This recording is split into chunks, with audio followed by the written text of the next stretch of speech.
I'm finding it difficult to share my screen.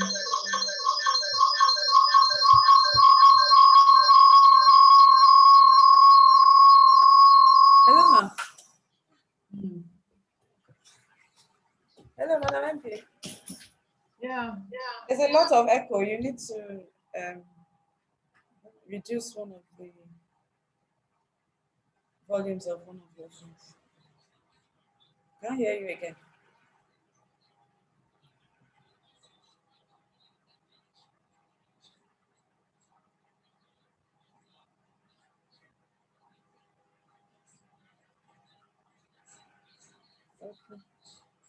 Okay.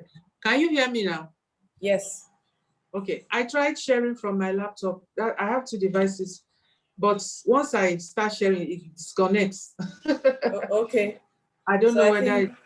So I've made you the host so that you can share. Share. All right. You are sharing now. Yes, ma'am. Oh, that's fantastic. Put it in the screen. All right. Let me send reminder.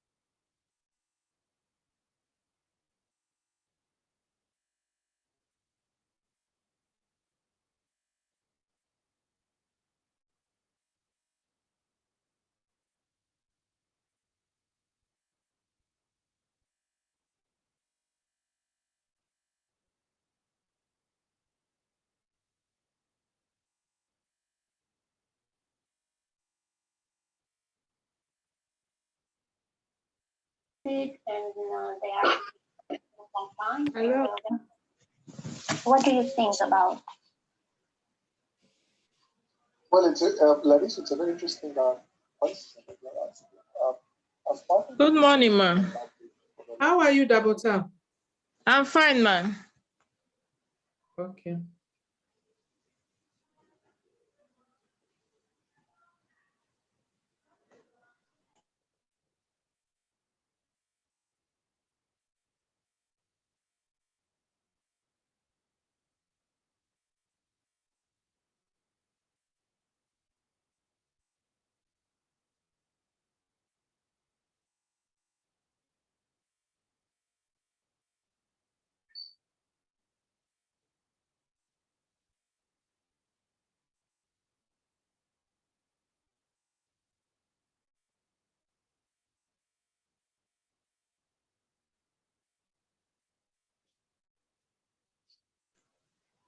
Ma, please, while we are waiting to start the meeting, I would like to ask a question, ma.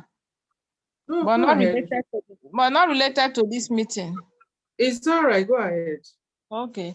It's concerning the conflict you posted in MWI. And I just want to ask, like, for instance, looking at the bylaws of MWI, the President Secretary General does not fit in or qualify to become Secretary General.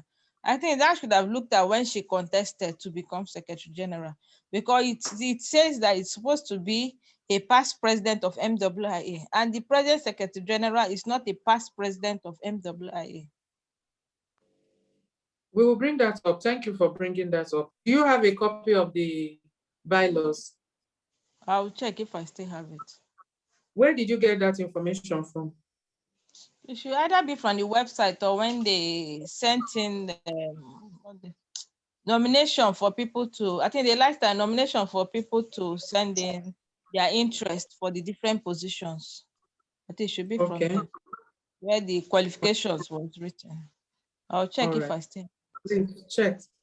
Because if you check, all the past secretary generals are all MWA past president. Just this one that is not.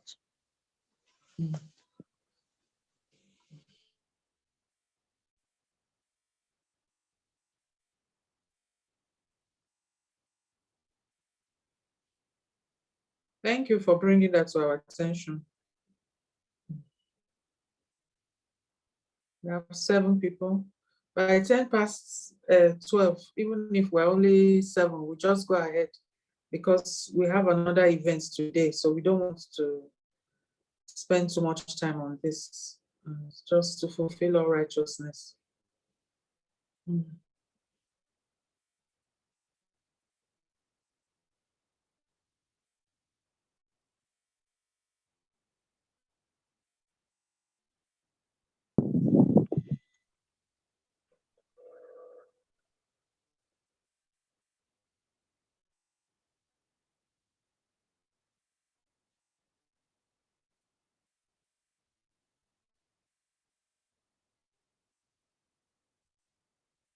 We are 9 now. Just wait till 10 minutes.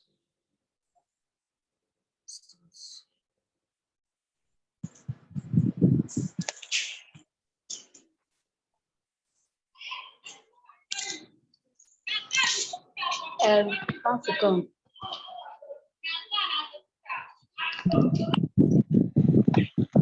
Good morning, Madam President. Hello, good. My MP. Now. How are How you? about I'm with you in prayers. Thank you all. All is Thank well. you. All is well. All is Okay. very well. It's all the twists and turns of life. Okay? You can be sure we are Dr. all in Agbole has support. gone out.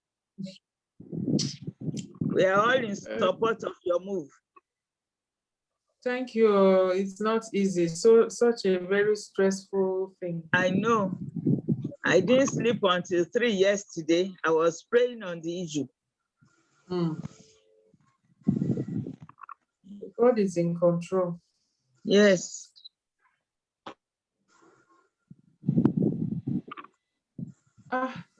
Dr. Agbole, where did she go to now? She has my screen on, and Dr. Evo has not joined. Her network must be bad. Yes, my network is terrible. I have to use my phone.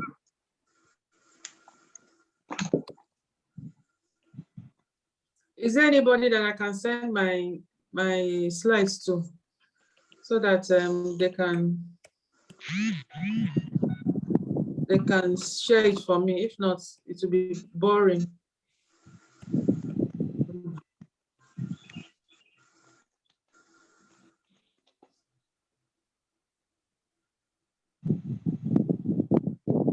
Dr. Okwe, can you share my slides?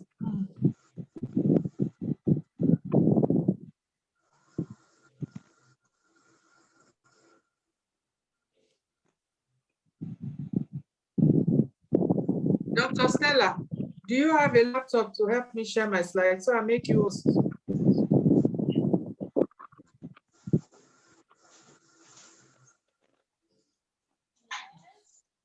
Oh, Dr. Aminu, what is happening?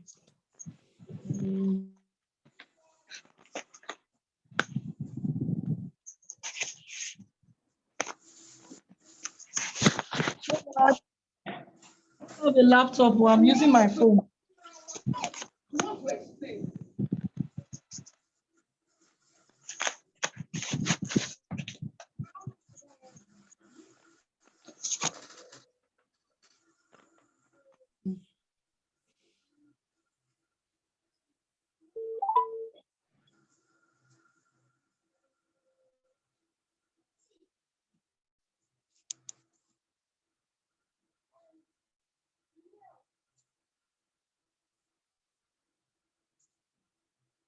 I am using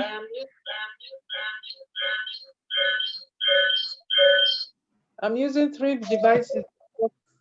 We're not too sure. The network, they just keep tripping off. Be that as it may, I want to thank you all for being here. And I will call on Dr. Uche Okwe to open us with a prayer. This is supposed to be a very short edition of our virtual monthly M&E meeting and economic empowerment programs, because we have another meeting in the evening, which is going to take some time. So we said, let this be just for 30 minutes to fulfill our righteousness and to keep us up to date, because there are new developments. So please let us we'll be as fast as possible. All right. So Dr. Okwe, can you unmute yourself and pray?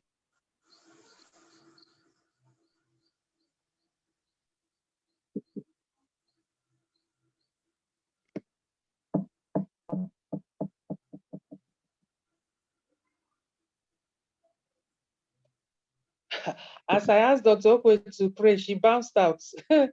My M1 ambassador, Dr. Bakari, please unmute yourself and pray for us.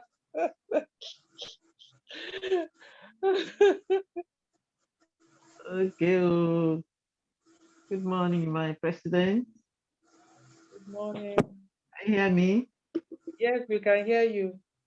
My national president-elect, distinguished colleague, good morning and happy weekend. My president asked me to pray. Okay, let's pray. Let's thank the Almighty Lord for giving us the opportunity to be here today, to also learn on how we are moving forward, M1, how we are impacting lives. Pray that the Almighty Lord come and grant us the wisdom to be able to learn and at the same time impact our community. We want to pray for our leaders, grant them the wisdom, knowledge, and understanding on all the endeavors. We also pray for Nigeria, guide us, our leaders, grant us peace in this country, so that all our efforts improving the health economy will materialize. Amen. Thank you very much. Amen. Thank you so much. Amen. Amen. While we are trying to get Dr.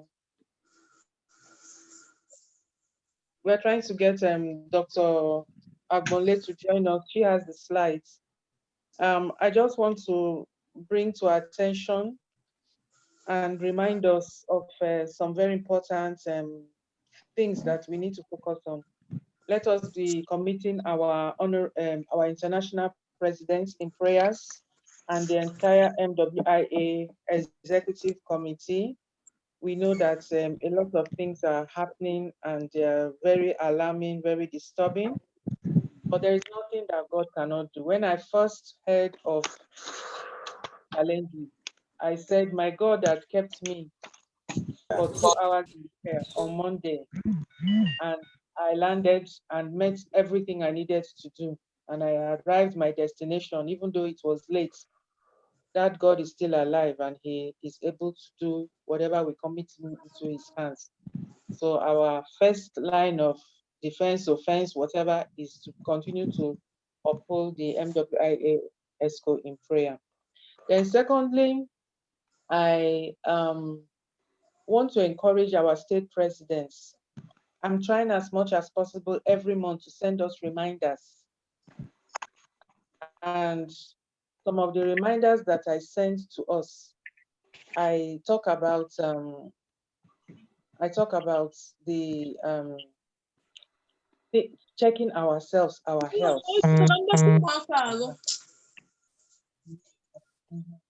So I talk about checking our health.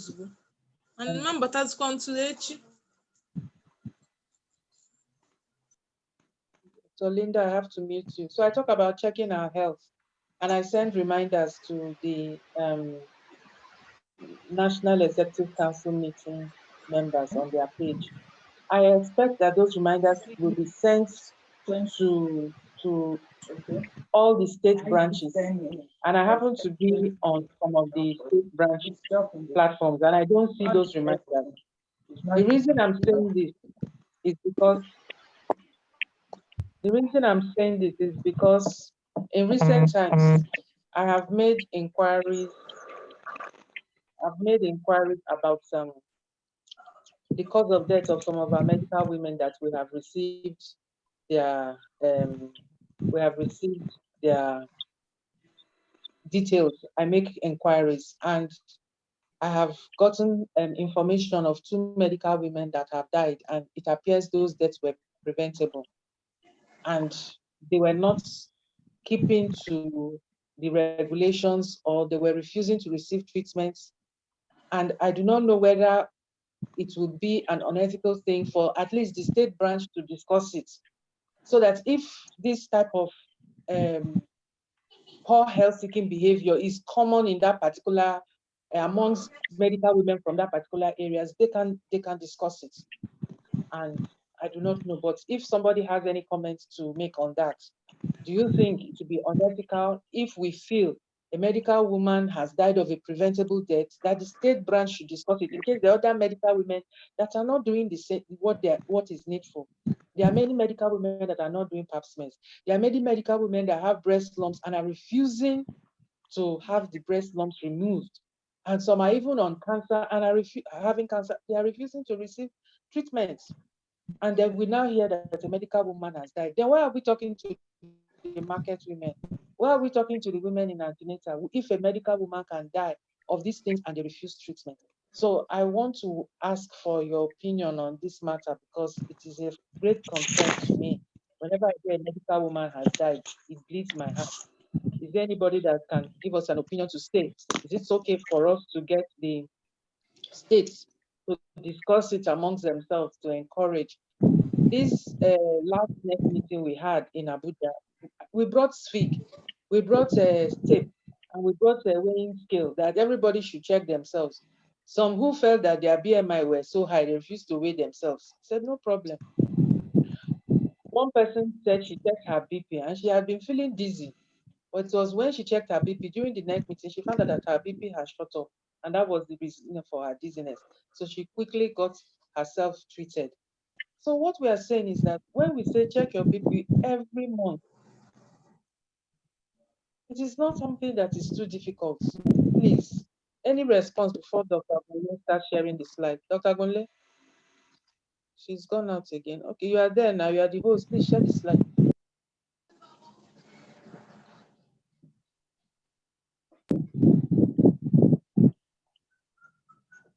Dr. Gunle, please share the slide. Oh.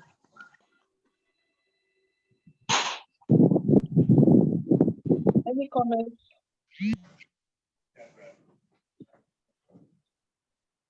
Please, let's make it interactive.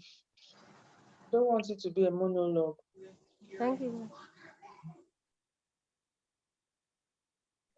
Dr. Esi, are you saying something? Dr. Esi Agbatutu. No, ma. Okay. Good morning. Good morning. Good morning. Dr. Good morning, ma. Agolo. I also have a challenge. My laptop is not just connecting, so I'm back to my tab, Oh, trying to see if I can. So it's. okay. You can't I share. can't share. I'm trying Please, to. is there anybody that I can send the presentation to share? Oh, it would be so sad if I have to present without the PowerPoint. Anybody who is using a laptop right now? Let me try once more, whether it will work. Okay.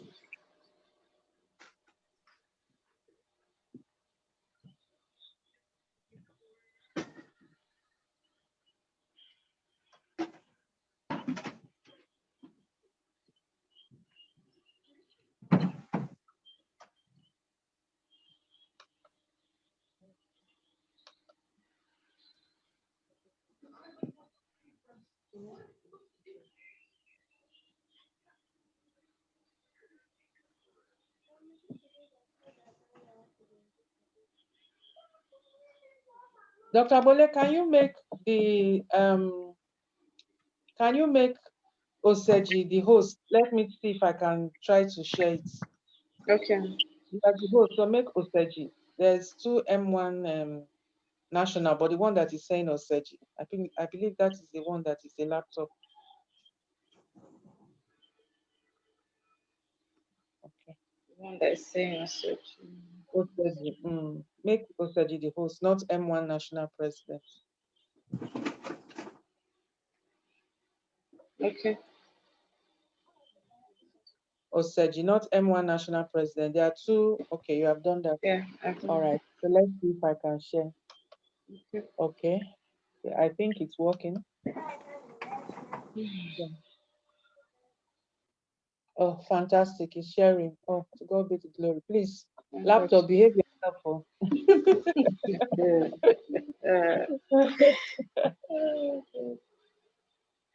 All right.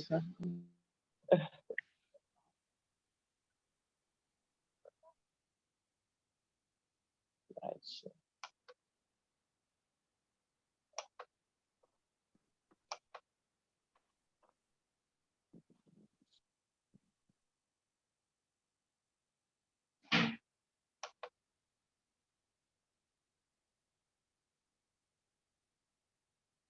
Well, before the thing goes off, let me just, okay, this is sharing, this is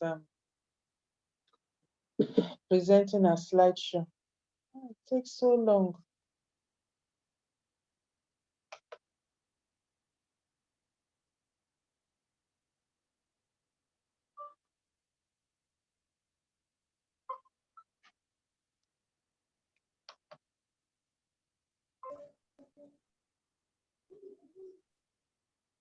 It's not displaying anymore. Said the application, something went wrong. Because I tried to make it slideshow. Let me stop sharing. Okay. Then let me share screen again.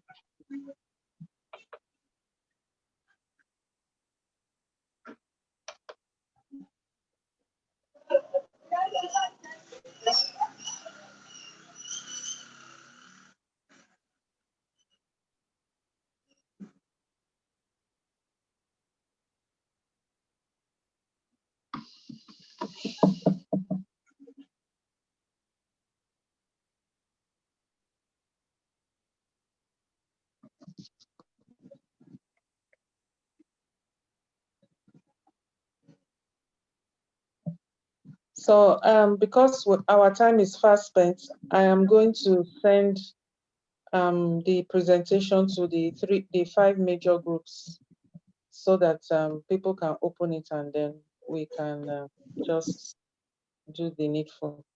Sorry about that.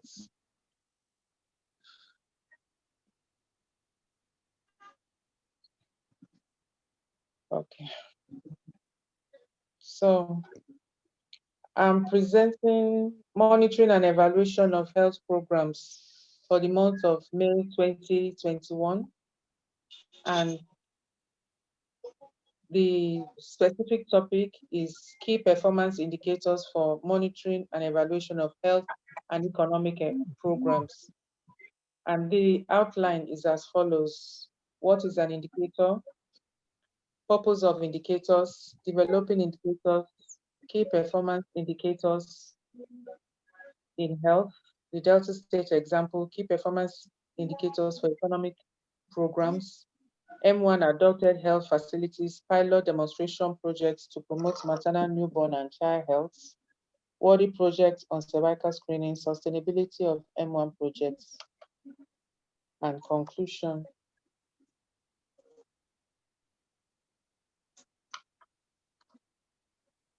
So starting with indicator, what is an indicator? A quantitative or qualitative factor or variable that provides a simple and reliable means to measure achievements, to reflect the changes connected to an intervention, or to help assess the performance of a development program. Indicators should be defined for outputs, outcomes, or impact in order to measure if these results are being achieved. What is the purpose of having indicators? Indicators allow us to quantify, then decide and monitor and evaluate to improve. They allow us to assess success, performance in achieving the project's results, purpose, and overall objective. They further specify the quantity and quality, that's targets of the results, the purpose, and overall objective of the program. Developing indicators. Key performance indicators are developed through the overall process of determining what an organization plans to deliver. The process involves determining what an organization, for instance, a ministry, department, of agency, we call MDAs, is mandated to do.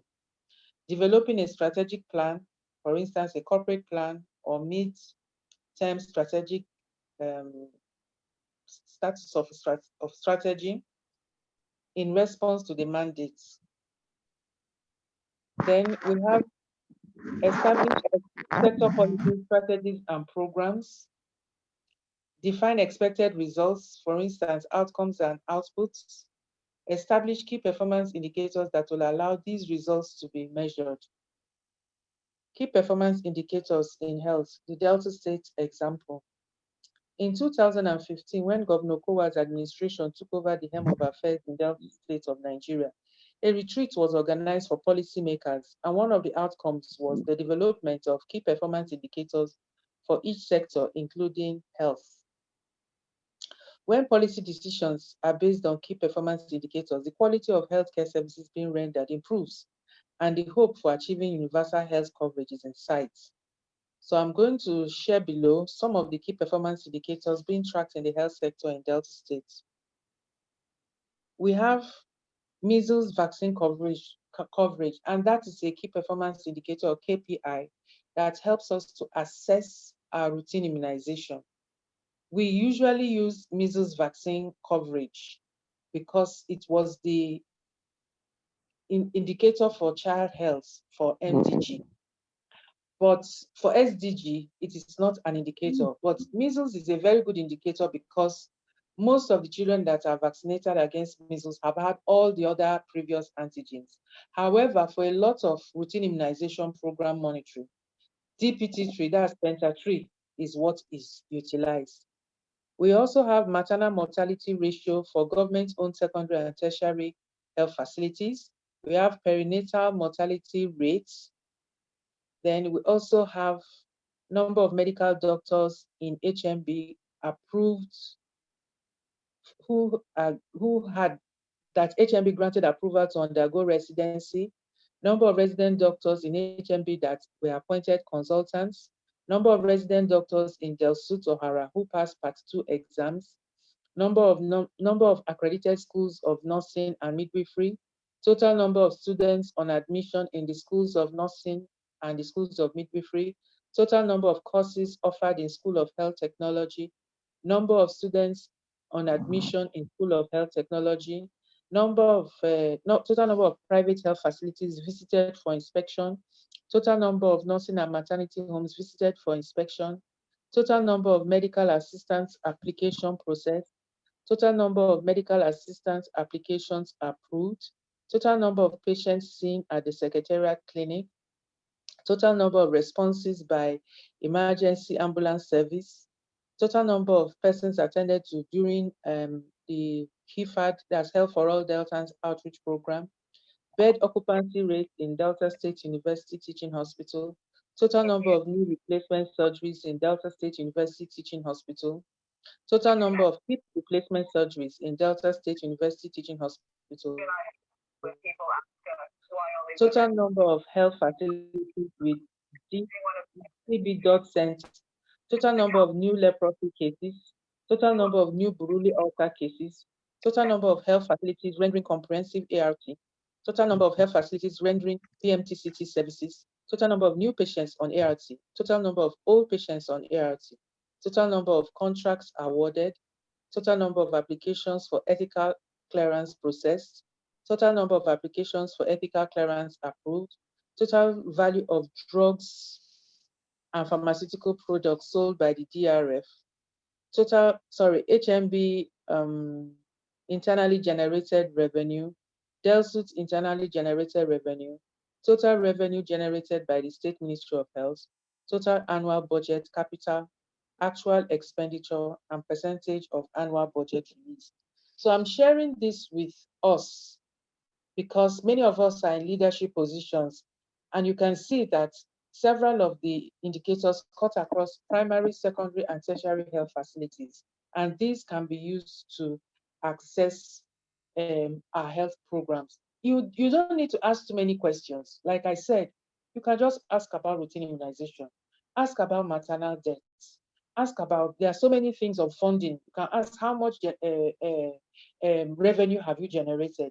I recollect when I was a young director and we had a commissioner in the Ministry of Health, and he was going around the hospitals, a new commissioner. So he was going around to familiarize himself with the new hospital. So he went to the hospital where I used to be a zonal medical director.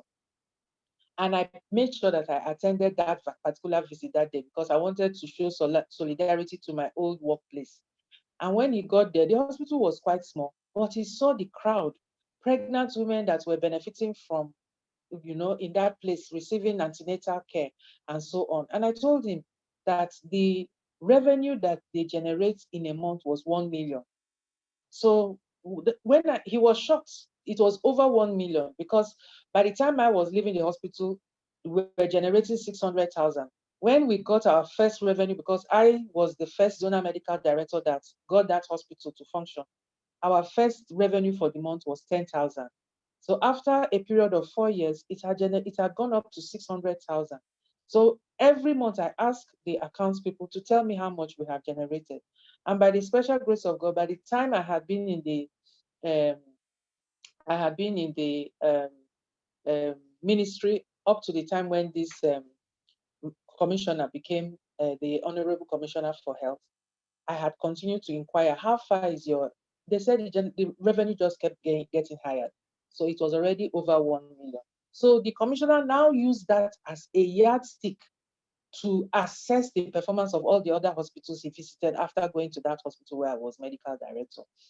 And when he goes to a hospital, he will ask, how much is your revenue in a month? They will say, okay, they'll check and they say, oh, it's 500. I say, but it's not us.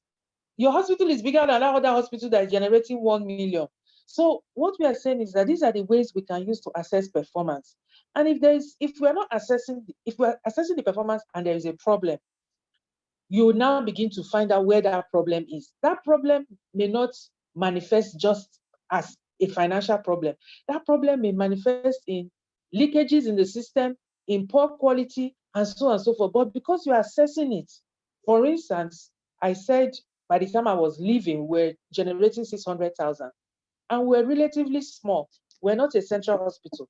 But they now looked at another central hospital that was much bigger than our hospital. And they were generating less than what we were generating. So they had to send their audit team to go and investigate what was happening. They said something must be going on. If this small Chikili hospital can generate 600,000 a month, why is that big general central hospital with so many staff and everything? They are not. So they were able to detect. So it's important that we have key performance indicators in the health sector. It tells us where we are, what we are doing, and you do it regularly. It's not easy getting 37 indicators in the health sector. It took a lot of effort on my part to get it done. And after this one, because if you look at the data, you have 2017, 2018, I struggled to get 2019, 2020 before I was posted out of Ministry of Health, and it was impossible. But at least I left a plan that if the ones my successor is interested, they can follow up. So we now go on to key performance indicators for economic programs. I hope everybody is hearing me. Are you hearing me? We are hearing you, ma. Yes, ma, we can hear you. All right. Because some people want to come in. Can you let them in, Yes, ma? you need to let us in, ma. We are Okay. hearing you. And- Thank you. All right. And let me try if I can still share. My laptop is on. Let me see if I can share. Yes, ma. The problem I'm having now is to even admit who are those people. This one that I'm one of them outside with my laptop. I don't even know how to. Okay, what I can do is to close it so that the host will change. So just give me a few minutes. Let the host change. I'm closing the Zoom so that the host will change. Okay, ma. This particular one that is the host, the Zoom is so slow and it's just not working. But it's not. This laptop. I told you to behave. It's just 12 of us now. So many people have jumped out. Oh, okay. I'll switch off the laptop. It will have to jump out. Okay. So who is going to be the host now? Said you can no longer be the host. It has to jump. It's too late. We're almost done. Okay, so I'm now the host. Okay, so Dr. Agbonle, I'm going to make you the host. Okay, Ma, let me in with Dr. Agbonle and then make me host. Okay. So how? Okay, yes, you're coming in now.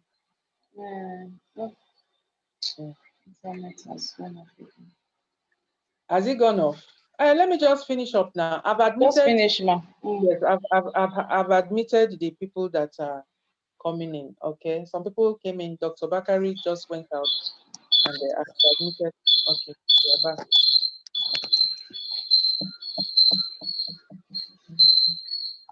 Okay, so let me carry on from where I stopped, and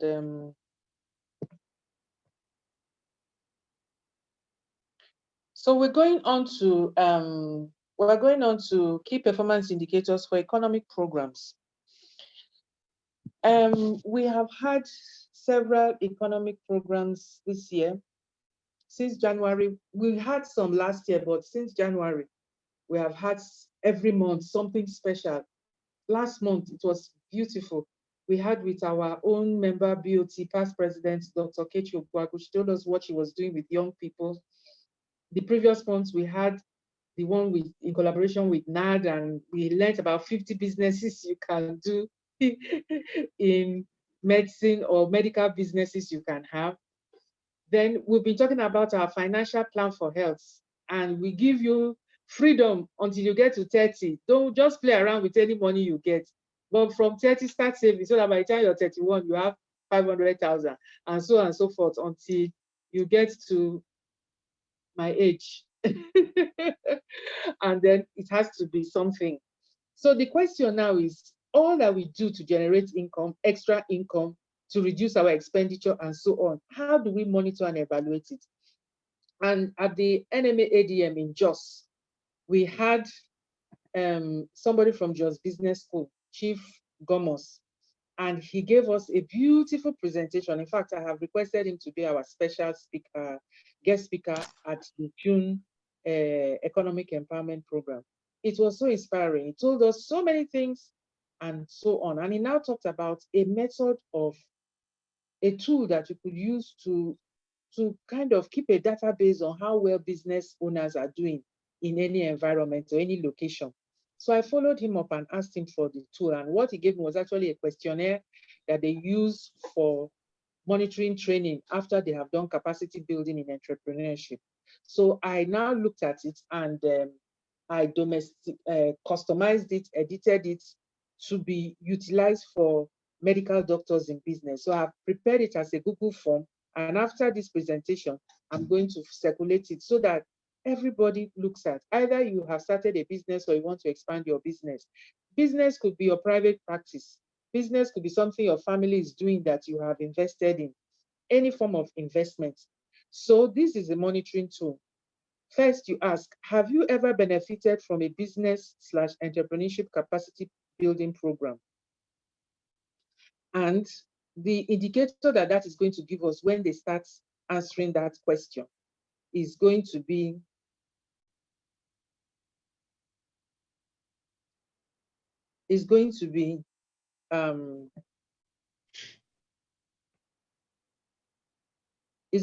number of medical doctors trained in business entrepreneurship. Then after the training, were you sufficiently motivated and capacitated to start or / expand your own business? So number of medical doctors started / expanded their own business. So I put myself, I have filled the questionnaire. We have 4 people that have filled the questionnaire already. For myself, the question, how I answered it, that I've expanded the business, because in 2014, I set up a private hospital for me to practice my public health, my community medicine, and so on and all that, the way I wanted to.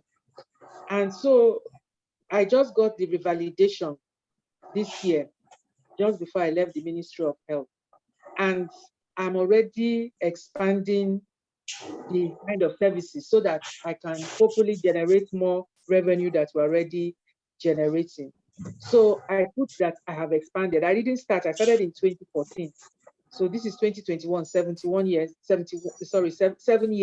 So I am now expanding. So if that is your case, it's either you are starting or you're expanding. Then the third question is, what is the nature of your business? And the indicator that this one is going to give to us is number of different types of businesses owned by medical doctors. So are you into equipment supply, equipment maintenance? Are you into just private practice? Are you into agric like our M1 ambassador, Dr. Owa? She is into agric and she has been promoting it, and she said she has done quite a number of things in agric. We have a lot of medical women who are also into agric. So the question now is, which one are you doing? Are you doing fashion? We have medical women that have boutiques. Are you doing services like IT services, business center services, and so on? Are you into events management? We have medical women that own companies that run events. They can help us with our conferences and all that. So whichever one it is that you are doing, there are so many. We already have a database of medical women in business. We're about 60-something different beautiful activities. The only thing is we're not always getting feedback from them on how well they are doing.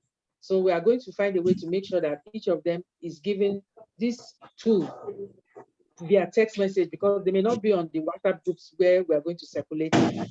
And then we'll be able to know what the number of different types of businesses owned by medical doctors. We're also sharing this tool with NAD. I'm also going to put it in NMA platform so that NMA too can contribute. And then we look at it and say, what kind of businesses are doctors doing? And you know that information, we can send that information to this the Nigerian Investment Promotion Corporation or Commission, NIPC.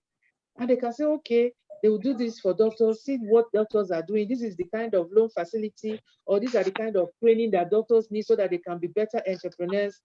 If we have that information, it will help us. And then another thing, we'll be able to monitor and say, okay, out of 100 that answered last year or this year, only 10 doctors have started business or have even been trained or have done this. By 2022, we found out that 70 doctors. So we know that the thing is getting better and that we are doing better.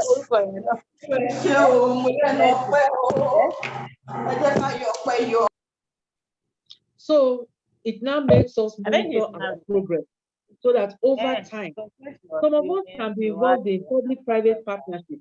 Some of us can be involved in intramural practice. Intramural practice, for instance, you're a consultant, you've spent money, gone out abroad, gotten new skills, and then you're working in a government hospital, and in that government hospital, you are coming with your equipment to provide specialist services, and then you get a share, maybe 70% of the revenue generated, and you share with your team, your nurses, your pharmacists, your lab scientists, your health assistants, that you're all working to maintain that intramural practice. That is a business.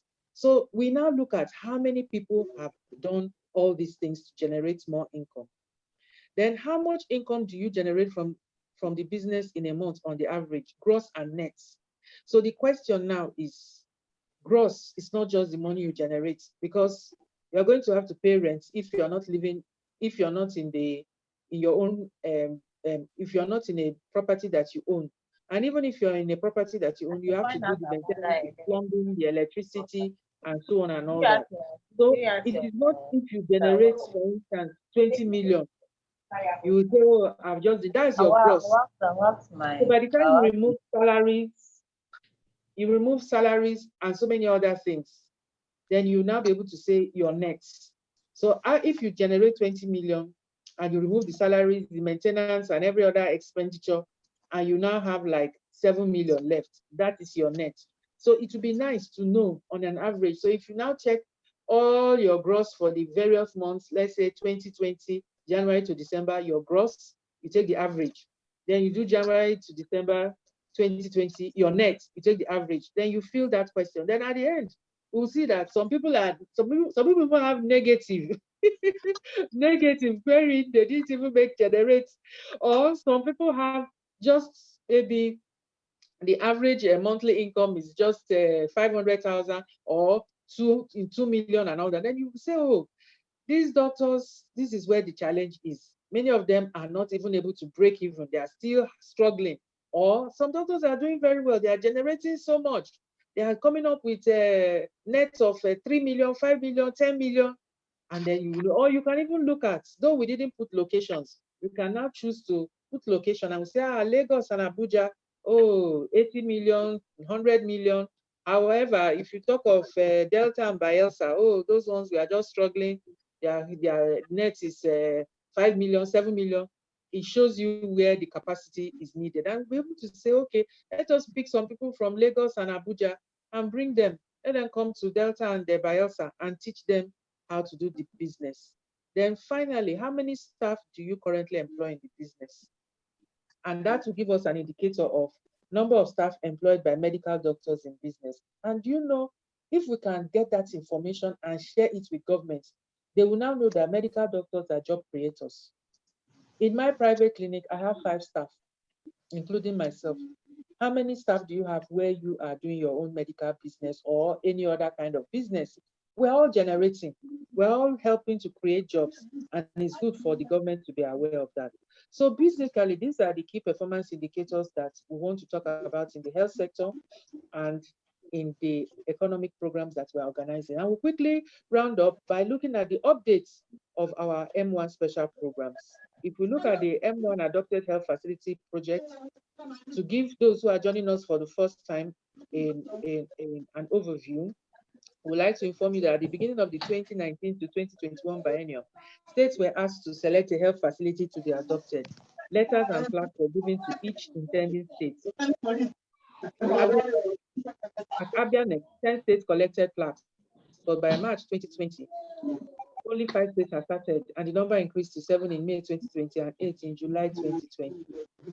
The participating states are Kaduna, Delta, Oyo, Kwara, Cross River States, Benue, Niger, and Zamfara.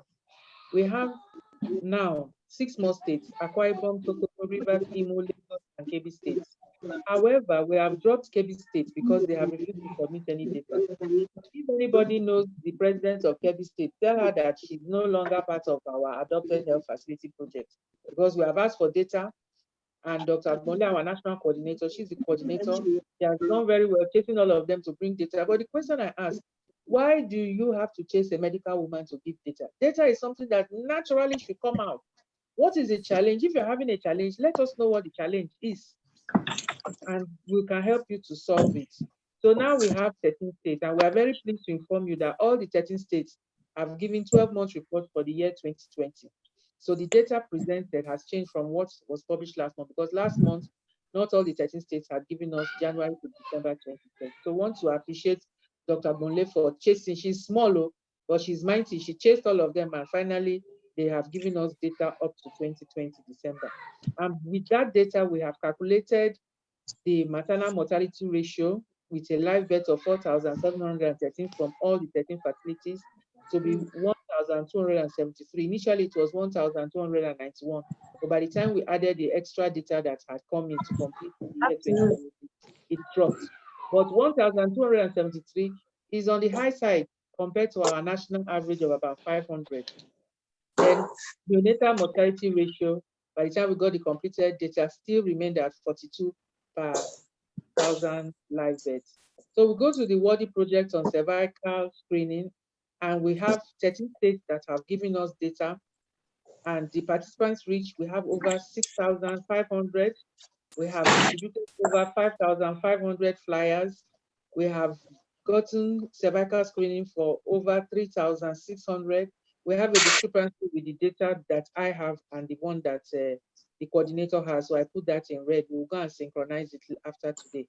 Cases with cervical lesions, we have 476.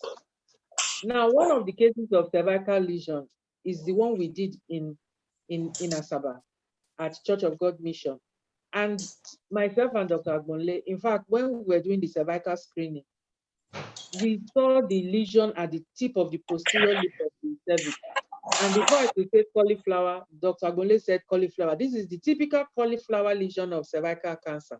So we informed this lady that we are going to pay for her treatment. We didn't want to take chances that we start going up and down. And we referred her we gave her a referral letter to go to gynecology. Do you know that I cannot even get feedback from the lady? I have sent her text message. Have you gone to see the gynecologist? She has not responded. I decided to call. You can imagine how busy I am. I sent text message, she didn't respond. It's easier to send text than to call. Then I decided to call, only for me to find out that the phone number she gave to us is not her own. And the person that has the phone said, oh, she went somewhere.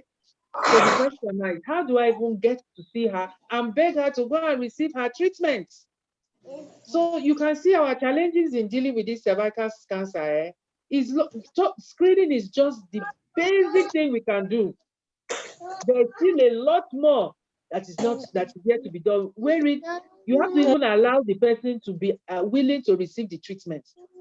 A colleague was telling me recently that she has cervical cancer, and when she went to consider surgery, her husband was resisting. So the gynecologist said, call the husband. By the time the gynecologist explained to the husband said, quick, go and do your surgery. And she did that surgery several years ago, and she's alive and kicking. If you see her, you won't even believe that she has had surgery for cervical cancer. So that brings me back to what I said at the beginning of this session, that if our medical women will not do the right thing, then what is the need of us going to the churches and the markets to go and do this training?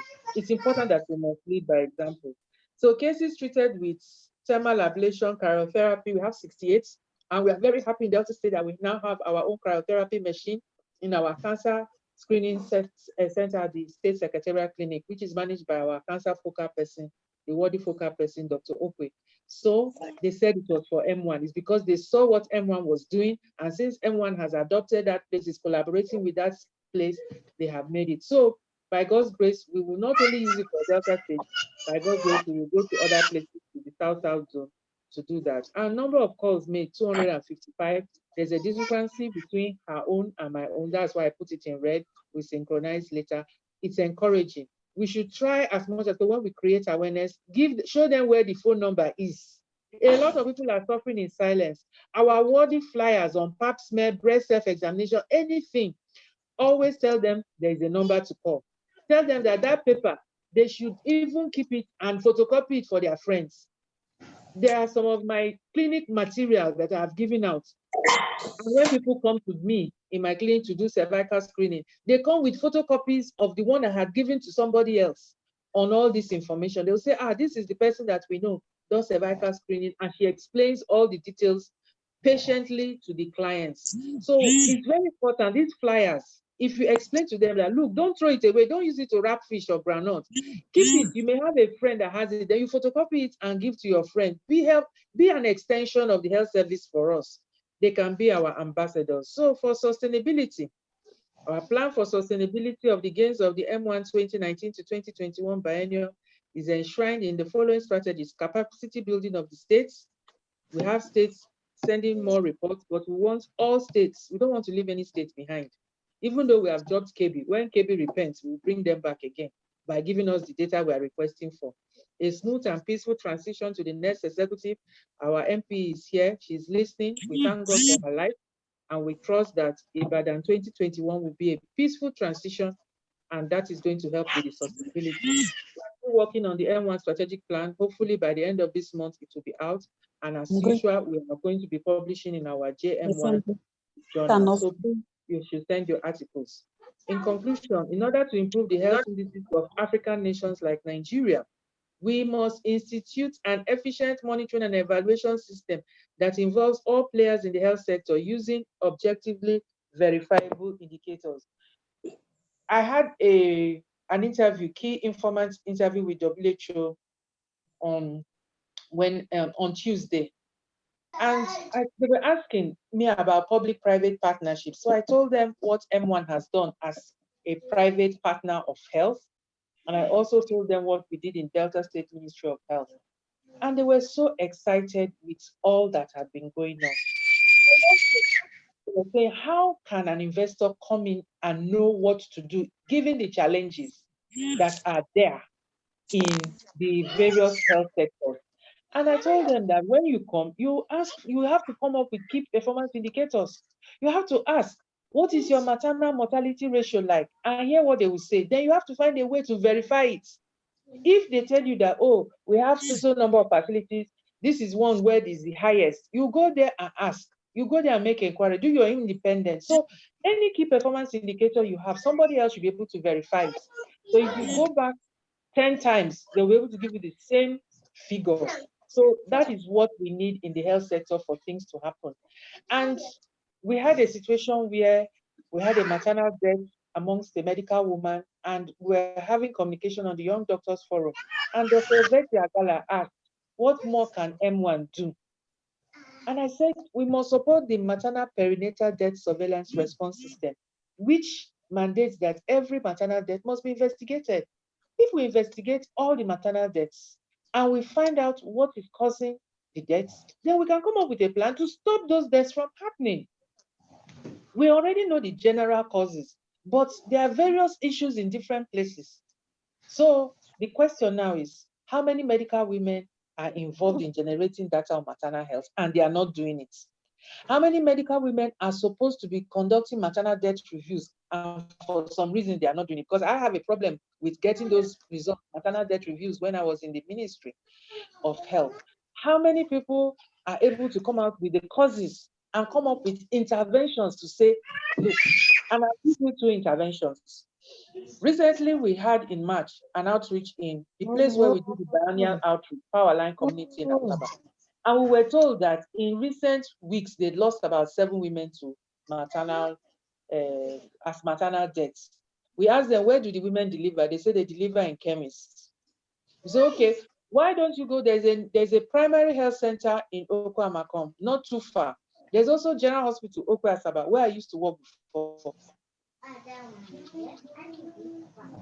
Why don't you go? They gave all kinds of reasons. We are going to institute a conditional cash transfer, where if they come for antenatal, they get 1,000. If they have 4 antenatal visits, they get another 1,000.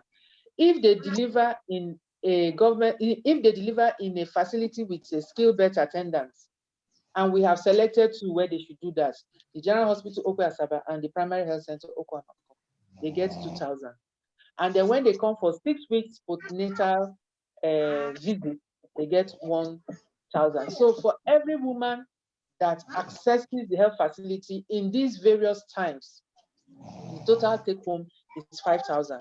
This project has been done under the SHOPE Subsidy Removal Investment Program for maternal and child. And I got the reports and I saw that short conditional cash transfer made the skill better attendance in the facilities where they were being practiced to skyrocket. So if we find out that there's a place where there is poor access to skill better attendance, instituting the conditional cash transfer could be the strategy. So by the grace of God, we met with the community, got some representatives, worked with the, interacted with the health facility staff, and we have commenced that project. And we have given the first 2 antenatal registrants their 1,000. Those who had given us their accounts, others, their accounts have not come through. So the question now is, that is an intervention. Over time, we're going to monitor it for 3 months, and then we'll see whether the skill better attendance will arise. And the reason that is done is because people say, when I go for antenatal, I will spend the whole day there. Nurse will do this. So we are so many. By the time my market don't spoil. So that is why that money is given to kind of make up for the time they have to spend to access care. Then there's another place where during the maternal death review in one of the hospitals, we found out that they have high rate of use of TBAs.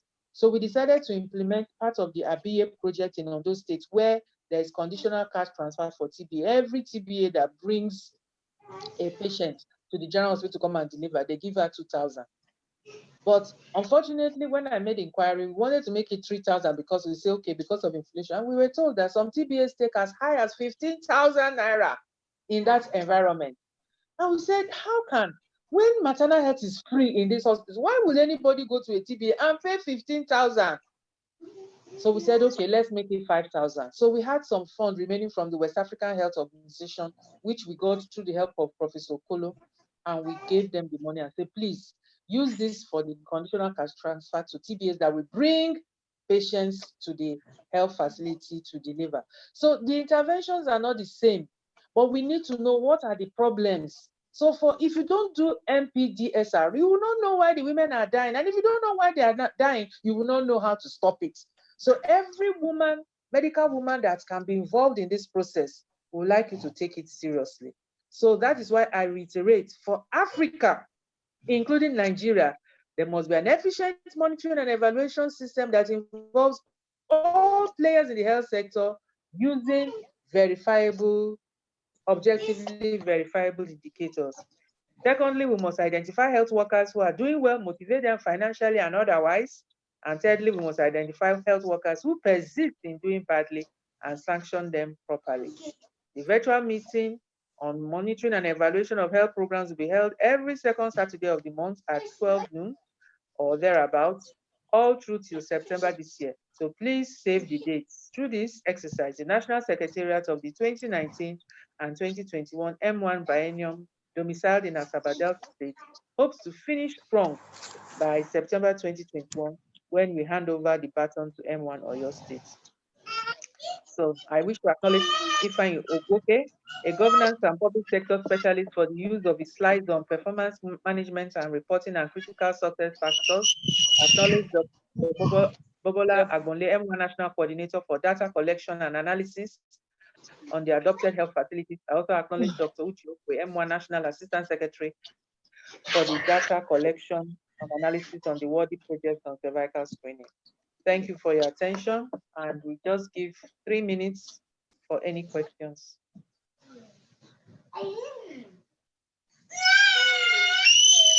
Oh, you stop shouting. Thank you, Madam. For you to Thank you. stop shouting. It's for you to mute yourself so we don't hear your background noise. All right, thank you. Yes. Good day, ma. And day. all participants, good day. Thank you for joining. Thank you, ma, for this M&E that we have. It enlightens us the more on what we should do in our various communities and where we work. I noticed that some of the facilities, they have issues with giving tetanus toxoid 1, 2, 3, 4, and 5. I don't know if they are here. Maybe they can explain why it's an issue, why they cannot have it, in the different doses. I think what we can do, you can send me the list of those facilities and I'll call them one-on-one. It will be difficult for them to, you know, to do Yes, that ma'am. because we are very few. We're just 30, and I doubt if any of them are actually there. And not all of them are medical women, you know. So that is also Yes, another sir. issue. But Dr. Okay. Betty Agala has her hand up, so maybe we'll just answer her question or hear her comment before we wrap up. Thank you. Thank you, ma'am. All right, thank you, Madam MP and NC. Thank you, MP, for the presentation. And like NC has said, we just keep learning every day.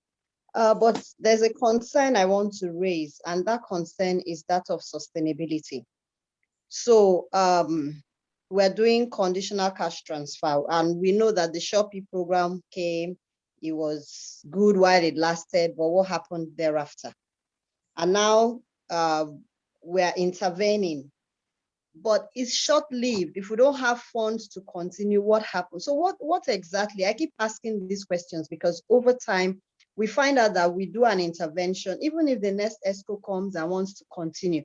But the moment there is a stop or a pause or a break, it's the same thing that happens with our international donors and all of that. What exactly is the problem?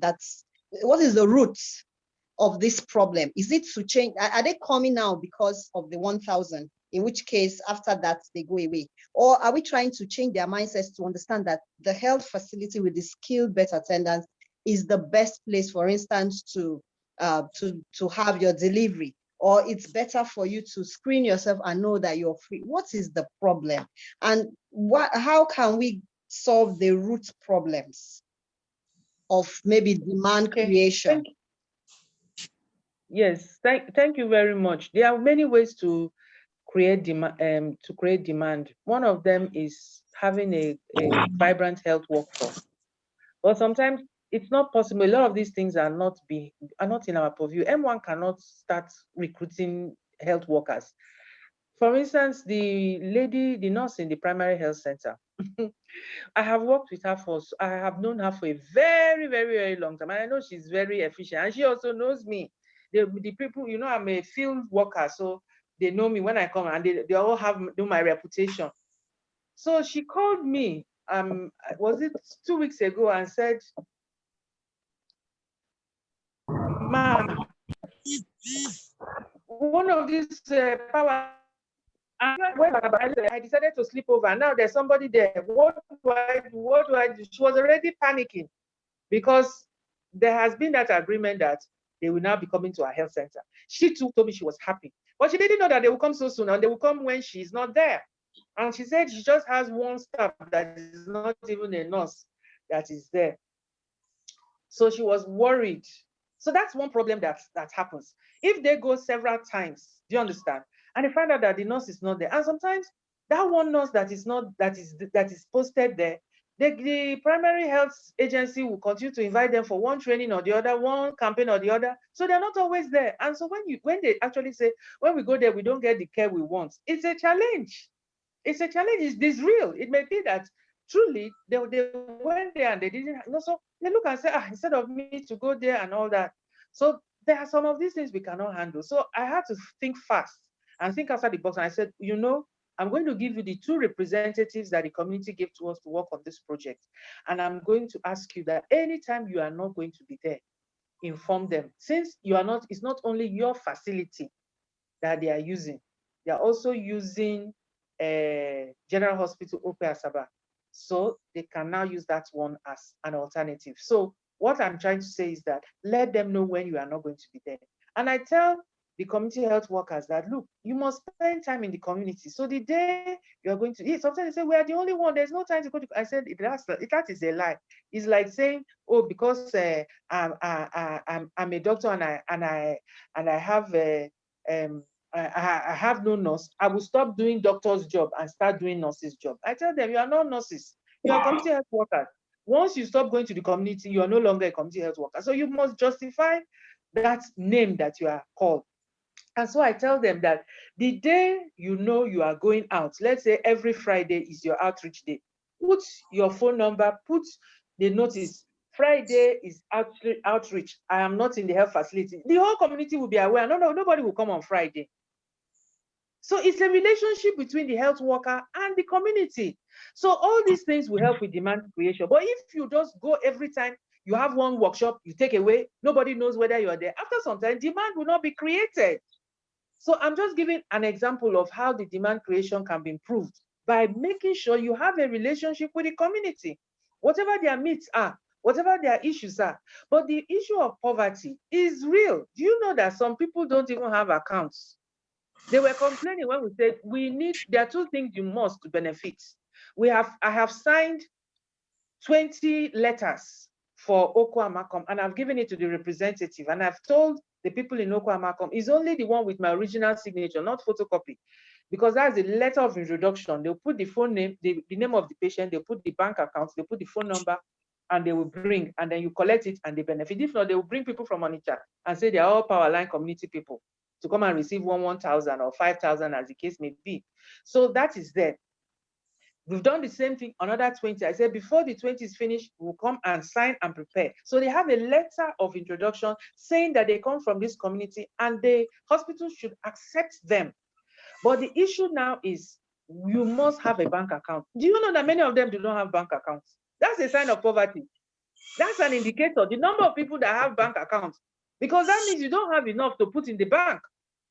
Some of them do not have phone number. We say, no problem. You can be your brother's phone number. So far as it's the phone number that we put in your letter of introduction. You understand? So today, as I was making the payment and everything, I found out that one did not submit account. So I sent her a text message with the phone number she gave.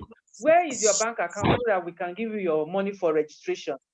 And she now sent me her bank account. Unfortunately, it was her own with her name. And its money was sent to her via transfer. So poverty is an issue. Now, when you talk about sustainability, I love that. How did I get to know about this project? This shopping project ended up, it's not like 5 years ago. But when it was on and I was in primary healthcare development agency, and tell us about the shopping project. And it was newsletter for the primary healthcare to archive that story.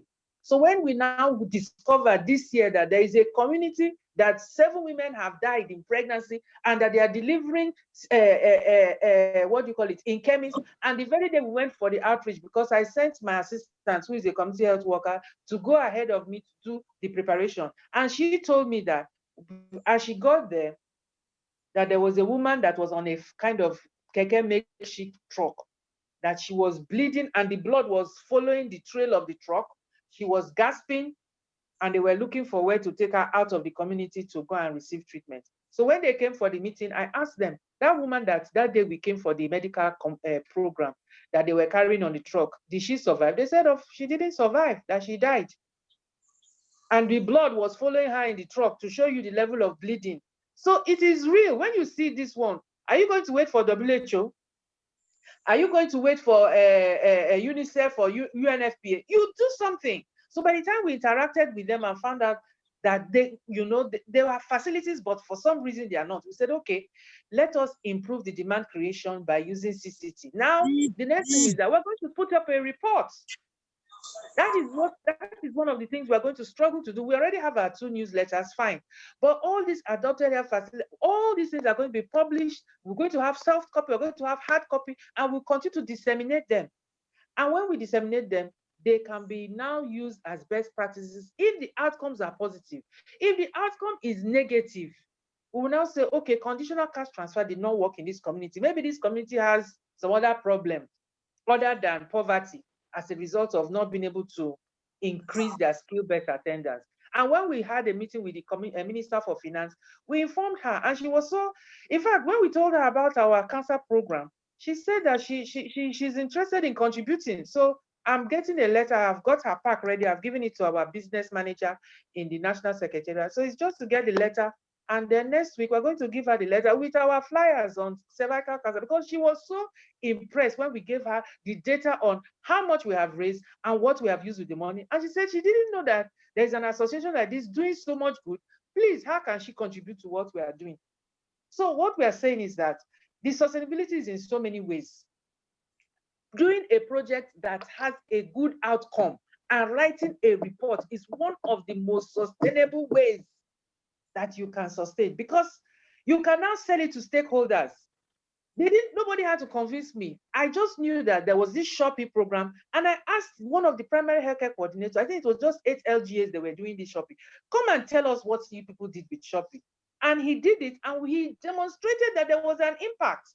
And so when I wanted to do it, I just went to the newsletter, the soft copy, went to the place where the conditional cash transfer was described, how much was given for it, and I just copied it and put it in the letter, sent it to the community, copied the agency, copied the HMB, copied the MD, copied the primary healthcare coordinator. Is that not sustainable? That's a project that ended several years ago, but I found a problem that can be solved by that same type of initiative, and I'm implementing it, and I'm also going to write my report.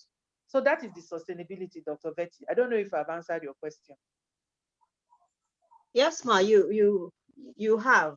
You have. What I say home is that we just keep doing what we can do, because a lot lies. It, because one day, yes, the Messiah of Nigeria, the Messiah of maternal health will come and will ask, all I want is best practices. So M1 Rivers, you bring your own. M1, this biennium will bring their own, and so on and so forth. You cannot, if my tenure has finished and I didn't write any report, I cannot maybe during Otolori's tenure come and say, Otolori, I want to write a report of what I did during my tenure. They will ask, during your own tenure, why did you not write your report? So that's why report writing is so important. Whatever you do, document it. So it is the documentation that is getting people excited, because we have the data every time. I was telling the WHO people during the key informant interview, over 12,000 we gave information about breast health examination. He said, they even asked, we are hearing about a medical women's association for the first time. And I said, then those are our WHO representatives in MWIA. What have they been doing and where have they been going? Because this is WHO from Geneva telling us that they are hearing about medical women's association for the first time. And we've had representatives over the years. So what I'm trying to say, document. Have your data, and don't just put pictures. Your data that can be verified. That's why we are doing this M&E, so that it is drummed into everybody. Every medical woman becomes an M&E expert, because there is no leadership role you are going to have. Even when you are not in leadership, without data, you can't shine. You cannot shine. So we'll take the last question from Dr. Lillian Ekwe. Thank you. Good afternoon, dear Madam MP and MPE. Yes. Good afternoon, my esteemed sisters. Thank you, Ma, for the presentation that you have made. Very insightful, and actually makes one to think very deeply about what one could do, to also contribute. I will not talk much on this topic that we've been on. I was just thinking about the survey that you mentioned about a national survey that would give an insight into alternative sources of income for doctors. It's a very good idea. It's a very good idea, because it could help us, like you mentioned, about getting sub loans to help us set up businesses and co, or to even help us to augment our businesses if we have one going. But at the back of my mind, I was just a bit worried if this would not somehow have a backlash, because you know that if you are a doctor in government practice, according to the law, at least from what I know, we're not supposed to have other businesses while we are still actively with the government. So I don't know if this would, especially if you mentioned that you have a private place, that you practice while you are still actively working for the government. I don't know if you have anything you could just add to that. Well, thank you so much. I have already told you that I have a private clinic. My private clinic is an outpatient clinic. I don't admit patients. I just use it for if you look at my banner, you see everything there is just community medicine. So the issue now is that as much as possible, doctors who are in private, who are in government, and who are in private practice, they should, as much as possible, keep to the regulation. And the MDCN regulation is very, very clear. Then the other issue is we are still targeting a lot of our doctors who are in full private practice. But those who are in part-time private practice, look at what the regulation is and declare. And then intramural practice is something you can also do instead of you contravening. So for instance, if you want to admit patients, you now admit in the hospital. So as much as possible, let us push for intramural practice to be accepted intramural practice is there in the MDCN regulation. I'm sure some of you have heard me talk about it. So a lot of I must confess that a lot of our colleagues who are engaging in practice are not keeping to the letter and the tenets that and the guidelines MDCN. And I want to appeal to them to go back and look at those guidelines. Anywhere they are infringing, they should stop. I have not asked you to divert patients. I don't believe in diverting patients. When I was trying to employ a doctor, a male doctor, to come and assist me in the clinic, he was asking about the location. And he was saying that he would have preferred if the clinic was located to some of the big hospitals, government hospitals. I said, why? He says, so he can make an arrangement with those hospitals so that patients can be coming to my clinic. I said, God forbid. I said, that would be diverting patients. Now, that's not what I'm employing you for. That I don't need government patients to be brought to my hospital. That I want to find my own way of getting the patients to come without coming straight from government. And the patients, there are so many. It's just you need to be innovative to be able to do that. So what I'm trying to say is that that is not. Then the other businesses, the only business I am told that you can do, and I've seen it in the Delta State Public Service Rules, is agric. So agric is a good business. Nobody's going, and agric has so many value chain. You can be in transportation, you can be in preservation, you can be in production, you can be in allied products like fertilizer and so on and all that. All that one is still part of agric. So whichever one, but then the other businesses where it's outside agric, it's outside private practice and so on. I will encourage you. Let me send it for you. The other businesses, I will encourage you, get a family member to be the owner of that business, and you can provide technical support in any way. You can be the financer. When my son was 18 years old, immediately he clocked 18, I went and registered him in business. I registered a business name for him. And I told him, this is what we're going to use for family business. Now, if you start working and you're working in a company and the company says you must not have any business, you hand it over to your younger sisters who are in medical school. They will now, so far as they're all over 18, so any of them can be the owner. So you change ownership. By the time those ones finish and they now become doctors and they no longer, and they're working either in a company that doesn't allow them to have business or government that does not allow them to own a business, they will hand it over to we, the parents, because we would have retired. Thank you, Ma. This your response has given me many ideas, in fact, so many things in response. Thank you so much. So we've got to wrap up now. So Dr. Lillian, close us in a closing prayer. Thank you all for you've been so engaging, and I'm happy that we have shared this time together. Please close us in prayer. All right, in Jesus' name. Amen. Thank you for today. Thank you for giving us the opportunity of having an interesting meeting. Thank you, Lord, for the insightful presentations and the ideas you've given to us to build us up for a better future. And Lord, we want to thank you because we know that every other thing that is pending, that Lord, you will help us to perfect all our efforts so that at the end of the day, we'll have positive impact on the lives of the general public in Jesus' name. That's why you bless our families in Jesus' name we have prayed. Amen. Amen. Thank you. Remember, 4 o'clock, we have our marriage seminar. I hope you'll be able to attend. Have a nice day. Bye. Thank you, ma'am. Thank you. Thank you, Madam President. Bye. Good afternoon, everybody. Dr. Dabota, well done. Well done. Good afternoon, Madam MP. Good afternoon. How are you? Dr. Shodende, Thank you, how are you? Good afternoon, everyone. Thank you, everybody. Well Good afternoon, ma'am. Thank God you. help us. Nice seeing everybody. Thank you, ma'am, for the presentation. Mama, send me your hat to.